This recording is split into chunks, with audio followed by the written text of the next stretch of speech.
Welcome everybody to our panel discussion on EUDR regulation here at Confectionery Live.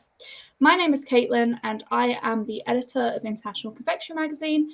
I'm joined here today by two influential people in the industry who will both share their perspectives on the EUDR regulation, which is coming into force at the end of this year. I'm joined by Sander Reuderink, the founder and CEO of Carble, and Thea Parson, Forest and Climate Associate at Mighty Earth. This panel discussion will aim to cover the major impacts of the EUDR regulation on the cocoa supply chain, concerns from the industry, and the current challenges companies and countries are facing in ensuring their compliance. We will also be looking at the key role data and technologies such as satellite imaging can play in helping to support key players towards compliance in the supply chain.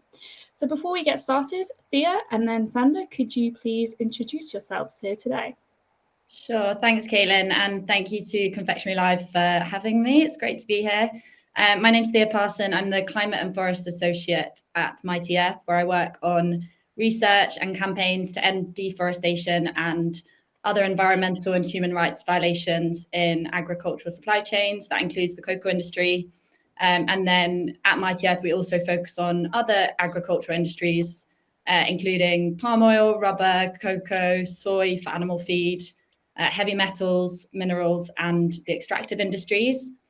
And our mission at Mighty Earth is to persuade those leading industries to dramatically reduce their deforestation and climate pollution throughout their global supply chains, and also to improve the livelihoods of Indigenous and local communities across their supply chains. Thank you for that, Thea. Sander, could you please introduce yourself? Hello, everyone, and hi, Caitlin. Also, thank you for having me.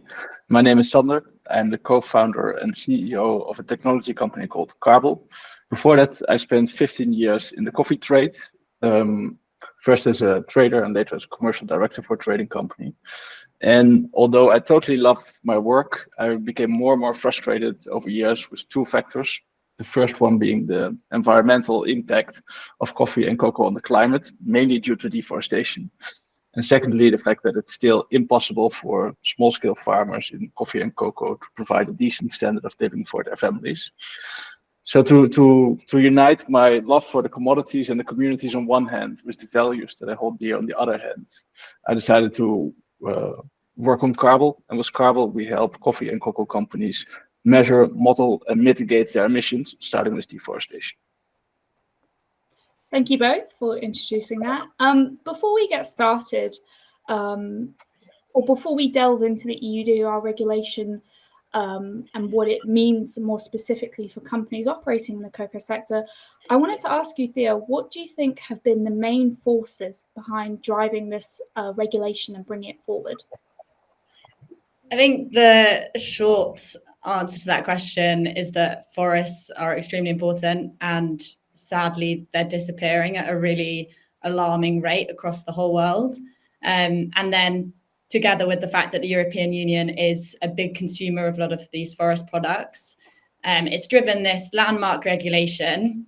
Just to give some background into what forests do for our planet, for our ecosystem, forests are home to about 80% of the planet's terrestrial wildlife. So they regulate ecosystems, protect biodiversity, and they capture carbon dioxide in the atmosphere. On top of that, forests are also home to about 1.6 billion people who rely on those forests for their livelihoods. Just some slightly more disheartening figures. In 2022, the World Resources Institute calculated that tropical primary forest loss, which is a lot of these rainforests that we're looking at, it was totaled around 4.1 million hectares, which is essentially the equivalent of losing 11 football fields of forest per minute. So the regulation was really, really important and really, really necessary. I think just to bring that into the cocoa industry and what that means to the cocoa industry, in Côte d'Ivoire and Ghana, who are the two main cocoa producing countries in the world, both of those countries have lost around 94% to 80% of their forests over the last 60 years, respectively. And cocoa production has been a big, big driver of that. So the EU bringing in this regulation to try and drive down demand for that deforestation cocoa and increase demand for deforestation-free cocoa has been a big landmark decision and a big transformation for the industry, and hopefully will signify greater change kind of throughout the industry regarding the environmental impacts that the cocoa industry has. Yeah, definitely some alarming figures there that we need to be aware of. Sander, do you have anything to add on what you think has brought this regulation into play? Well, just to add to what Thea already mentioned, the one figure I always find shocking is if deforestation were a country, it would rank third in emissions, only after China and the USA. So that's the scale of the problem we're talking about. It's 5 times as large as the global aviation industry. We're all making massive efforts in trying to fly less or eating less meat. Well, meat is of course linked to deforestation. But the scale is massive, that's what I'm trying to say. Yeah, absolutely. The regulation shows that there is definitely some way to go in reducing the rates of deforestation that we're seeing. Sander, in your experience, how effective have companies been in monitoring their environmental impact when we look at the cocoa supply chain? Well, I think monitoring is an important first step, but maybe if we zoom out a little bit, in the cocoa sector, all large companies have committed to the Science Based Targets initiative, which means that they've committed to reaching net zero emissions in 2050, reduction of emissions of 50% by 2030. And the start of that is indeed the monitoring. So monitoring initially was done using national averages, just saying this is cocoa from, say, Côte d'Ivoire, so it has carbon emissions from deforestation of X, etc. And nowadays companies are moving away from these averages, from this what we call a tier 1 approach, into farm specific measurements. So looking at the actual farmers who produce actual cocoa and how much carbon they emit from deforestation and from other land management practices. So I think the targets have been there from the beginning. The measurement has started and is getting better and better. But the hardest part is, of course, the mitigation. How do we actually reach these reduced emissions in 2050? And there's very little progress yet to report, unfortunately. Okay. Yeah, I was just going to echo that. I think it's this difference between commitment and action. And there has been a lot of these commitments, these joint collaborative kind of platforms and initiatives amongst the cocoa industry. We've had the Cocoa and Forest Initiative, where chocolate companies have signed on to ending deforestation and working towards different targets in their supply chains. But actual industry-wide action is still taking its time. I think we've seen some progress. Mighty Earth works with some other civil society organizations in something called the Annual Chocolate Scorecard, and it ranks companies on how they're performing against deforestation, against other environmental factors. And we're seeing some progress, but it's by the kind of the few companies rather than the whole.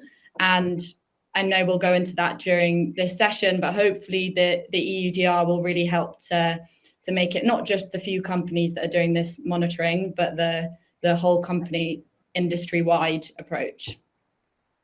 Yeah, so before perhaps we dig into monitoring and data, I wanted to sort of go back a little bit and just ask you, Thea, what is the regulation laying out, and what is it asking of companies operating in the cocoa sector? Sure. So just one kind of fact that we didn't mention at the beginning of this is what the role of the European Union is in the cocoa industry. So European imports of cocoa beans accounts for 56% of global imports. So that the kind of influence that this market plays in the whole of the cocoa industry is huge. The EU deforestation regulation requires that companies that are placing their products on the EU market, so they're importing into the EU and they want to sell on the EU market, that the products that they want to sell are free from deforestation. And that applies to the cattle industry, coffee, palm oil, rubber, soy, wood, and then, of course, cocoa. And it follows kind of three main requirements. The first being that it has to be traceable. So companies need to be able to prove the exact farm location where their product has come from. And that's done via GPS mapping, and they have to share a polygon map of where that product has come from. And the second is that they have to then be able to prove that that was from a farm that is deforestation free. And that's deforestation free after December 2020 is the kind of cutoff point for when that has to happen. And then the last kind of key point is that it has to be legal. So the product has to comply with domestic legislation. So whether that's local laws around land tenure, environmental laws, human rights laws, labour laws, and trade and custom regulations within that supply chain. Yeah, if I can ask you a quick question. So when I recently reread the text from the European Deforestation Regulation, I noticed again that it also mentioned that companies have to take make a significant effort towards guaranteeing a living income to small-scale producers in their supply chain. I've heard very few companies in the commercial side of the industry talking about this. What is your take from a civil society perspective about this section? I think it's essential. I agree that very little is being done on that issue in terms of true action on living income. I think there needs to be a huge shift from companies to actually relook at how they're purchasing cocoa from smallholder farmers and ensuring that the price that they're paying for that cocoa actually reflects the cost of production, the cost of livelihoods. And that's a big part of what has to go with this regulation, especially because it is going to ask for farmers to carry out more checks on their farms. They're going to have to pass on data that they're collecting on their farms. So from a civil society aspect, the living income piece is essential to that. From Mighty Earth, and we're working with other civil society organisations to ensure that that is really followed through from the industry. There's been a recent paper released by the Voice Network, actually, which really goes into that, how the purchasing practices of these cocoa companies is really essential to changing the living income issue and closing the living income gap. So yeah, it's definitely a really central point of the future of changing the cocoa industry. I wonder how it will be audited by the authorities who have to do the customs clearance and the EUDR compliance checks. Yeah, I would be very impressed if they pulled that off. Yeah, myself included. There's definitely a lot of conversation around, how's this all going to work? So I think it's a nice segue into my next question, which is what I wanted to ask you both. Do you think this regulation will be effective against tackling deforestation? I mean, maybe Thea, we start with you, and then we could get Sander's thoughts on this. Yeah, I think we've literally just kind of touched on the big issue there, and it's that for it to be effective, farmers are going to have to be supported from the ground up. In order for deforestation to end, farmers need to be incentivized not to deforest. And at present, farmers are not earning enough to support their farming at present and to support their livelihoods on the cocoa that they're currently growing. And so farmers then have to look for further land to produce more cocoa to earn more money to support their livelihoods.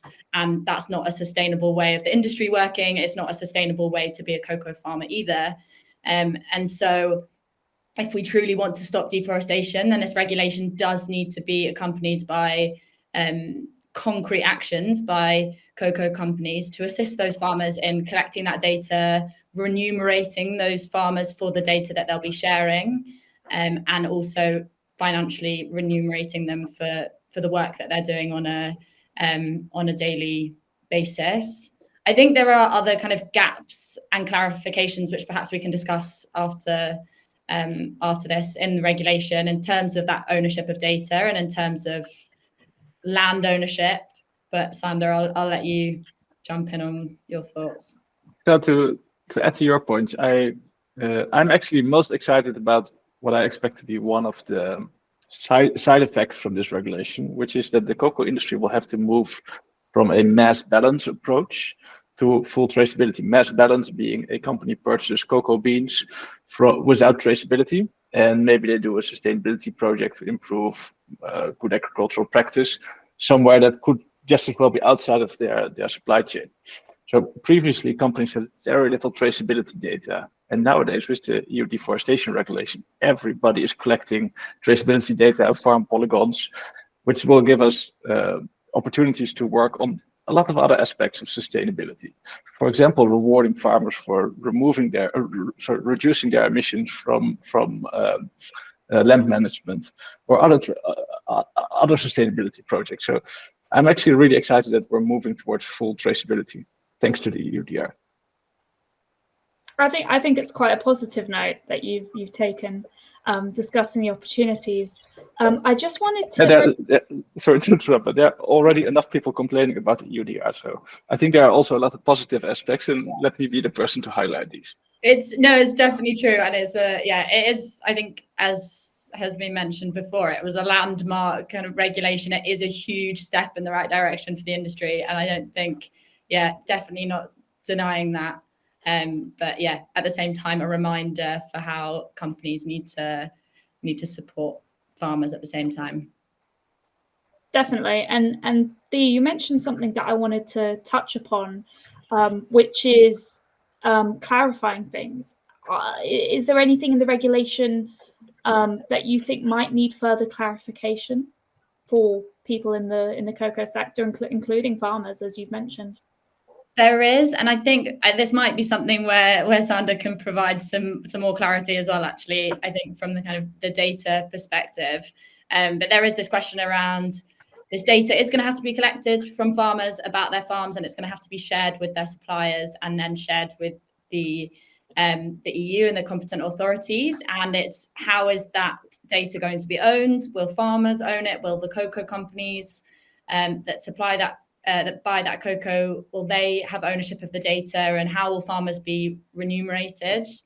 I might stop there before I go on to another area for clarification in case Sander has any thoughts. Well, the main question that I hear from companies that are working on EUDR compliance is how will this indeed be audited? There has been talk that the EU will develop a centralized system that will collect all these farm polygons, but the actual how and how do we test EUDR compliance then is still unanswered. Say that one cocoa exporter in West Africa is using a remote sensing service that says there's no deforestation, and the EU system says there is deforestation. Well, that's massively problematic. And then the base layers that the EU published for which areas were forest in 2020, they're also hugely problematic because they flag plantations, for example, coffee agroforestry or cocoa farms, as forests. So then, although this area could have been a coffee plantation already for 50 years, it's still considered deforestation if you use their base map. So, well, that's clearly still something that needs to be cleared up by the European Commission. Before we get into data, what were the other areas that you think might need clarifying there? I think there's also questions around, because this is going to have to be legal within kind of domestic jurisdictions. There's questions around land tenure rights, and in some areas, smallholders don't necessarily have the official, formal legal recognition of the land that they own and that they are farming on. And it's whether by default will they be deemed non-compliant under the new regulation and therefore not be able to supply cocoa anymore and therefore lose out because of the regulation, or is that kind of up to different companies? I think, there's some further questions around that. And I think you've both touched upon it, but maybe to perhaps provide an overview of what the challenges will be in being compliant. Sander, why don't we start with you? Well, the main challenge currently is the data collection, so mapping out all the farms. The amount of time companies have is still very limited. For example, in Peru, the new cocoa harvest is starting in August already.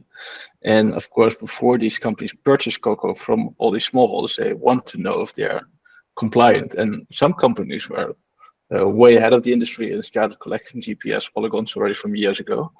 But others haven't yet. And especially for the smaller companies, the smaller trading companies, it's now a massive struggle. Whether they get the resources to start collecting all these thousands of farm polygons. And then even if they do, the quality of the polygons is often a problem. We receive lots of geodata, and sometimes it's really a nightmare. There are overlapping polygons, there are outlier points, there are polygons in the sea.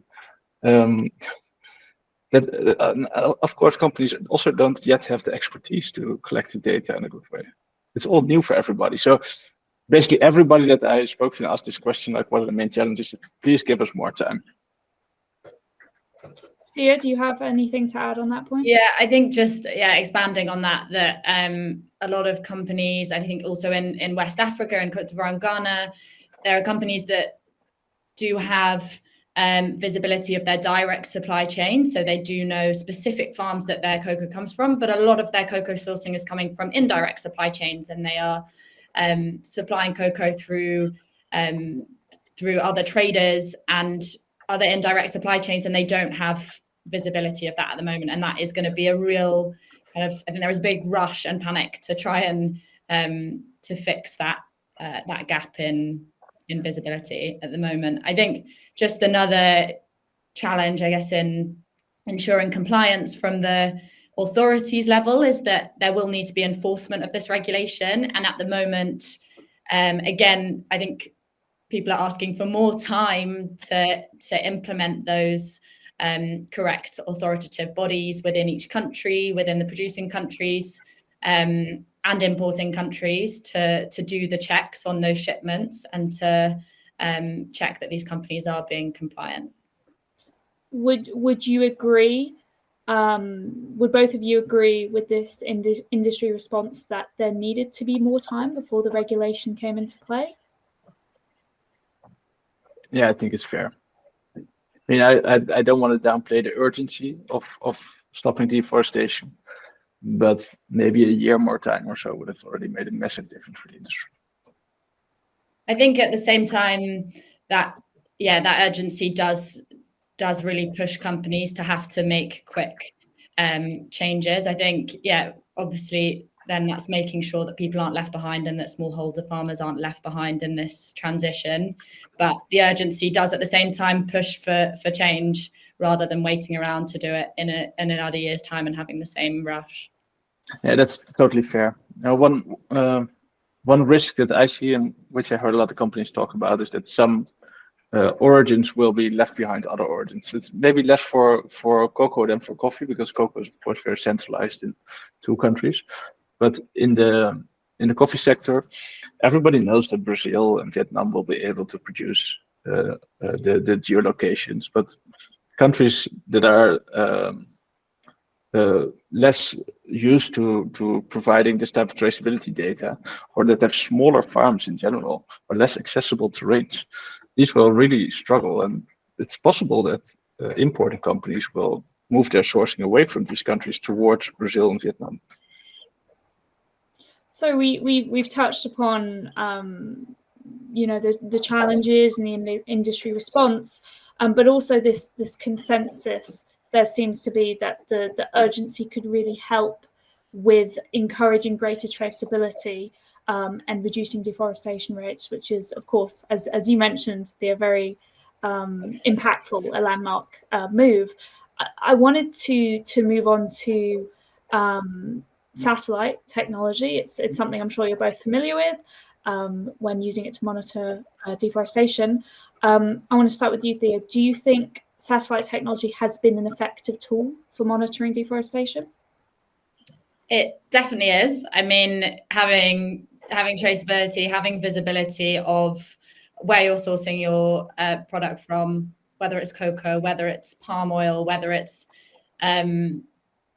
any other agricultural commodity, having visibility of where that's being grown is effective in checking whether deforestation is happening. It's obviously harder to assess different crops. There are certain commodities where it's easier to detect whether it is cocoa that's being grown or whether it's palm oil that's being grown, depending on the region. So there are challenges, but of course the visibility helps to kind of to stop deforestation. It does then need to be complemented by an understanding of a company's supply chain on the ground, and then being able to do this ground truthing, so double check that it is actually cocoa that the deforestation is taking place for, and to understand the risks that are taking place on the ground within that supply chain. And just a final kind of accompaniment with deforestation monitoring is public grievance mechanisms. So if third parties and if individuals and organizations are able to submit grievances, so submit alerts to deforestation or environmental risks in a supply chain, then that company will have better awareness of the risks in their supply chain, and they can then act on it, and they can have a greater knowledge of their whole supply chain. I can imagine, Sandra, you've definitely got some thoughts on this from your perspective. So do you also mind answering that question, whether you think it's an effective tool in monitoring? So it's an essential tool, and obviously there are a lot of things remote sensing or satellite data cannot do, but it's the only tool that is this scalable. And one of the most useful aspects of remote sensing technology is that we can look back in time. Back when I was trading coffee, I visited coffee farms and always I was impressed with the beautiful landscapes, green hills, etc. But then when you start looking at the same supply chains through remote sensing data, you see, hey, 5 years ago, this was actually a forest. These green hills may look very pretty now, but it's actually not what I had hoped to see. So without remote sensing, you do not have that level of objectivity. Now, like Thea already mentioned, a major problem we're currently facing is that of false positives. If, for example, a farmer prunes a banana tree or cuts down a banana tree, bananas are for agricultural use, so they're not considered forest under the EUDR, so that's totally legal. But the remote sensing looks at radar data or optical data and sees that the forest canopy has gone down, so it flags that as a deforestation event. That smallholder farmer then faces the risk of being excluded from the supply chain. So I agree that ground truthing is super important. I would maybe even make it more specific, that doing ground truthing on false positives is even more important, because probably a large share of the deforestation alerts that are now publicly available are false positives. So would you say there's a discernible difference between what would be constituted as good data or bad data, Sander? I would say there are probably many types of data in between the good and the bad data, and that even the best data is not always good. And that's, of course, just looking at the remote sensing itself, but the quality of the data starts with the geolocations. And like I already said previously, there's a huge range of qualities. I've seen some really excellent supply chains mapped out very accurately, and also some supply chains that have, like I said, overlapping polygons. It means you have to count deforestation twice. Well, who would want that? And Thea, do you have anything to add on this? What has been your experience of dealing with supply chain data when trying to understand the causes of deforestation? Yeah, I think just to look at this from another angle, I think, of course, we can look at data as good and bad, but I think just from a starting point, we need to look at really getting as much data as possible.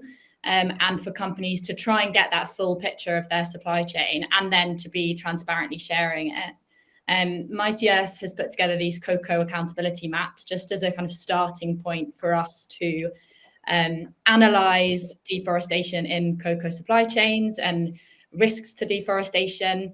And the places where we've had really kind of effective results from that has been where companies are sharing the FPS polygon mapping locations of their farms. And then we've been able to work with them and have conversations with them about the risks in their supply chain. And you can get into a really productive conversation towards addressing those risks, environmental and social risks within those supply chains. However, there are still companies, just to name a few, Starbucks and then German chocolate company Stork, who do not transparently share anything to do with their cocoa supply chain. They don't share where they're sourcing it from. And you won't know anything about the risks in your supply chain, let alone if or how you're going to address those, if you aren't even gathering the data in the first place and then transparently sharing it. You know what I find interesting, which is a part of the data that we're collecting, that everybody's collecting now, that is hardly being discussed. That is the chain of custody data. So how do we know that a certain batch of cocoa actually is produced on a certain collection of polygons? I mean, obviously it's not one polygon because it's always blended, but how do we know that's really true and that companies don't send fraudulent polygons that are pre-filtered to not contain any deforestation events? And in these industries, cocoa and coffee, we've seen a lot of fraud and smuggling over the years.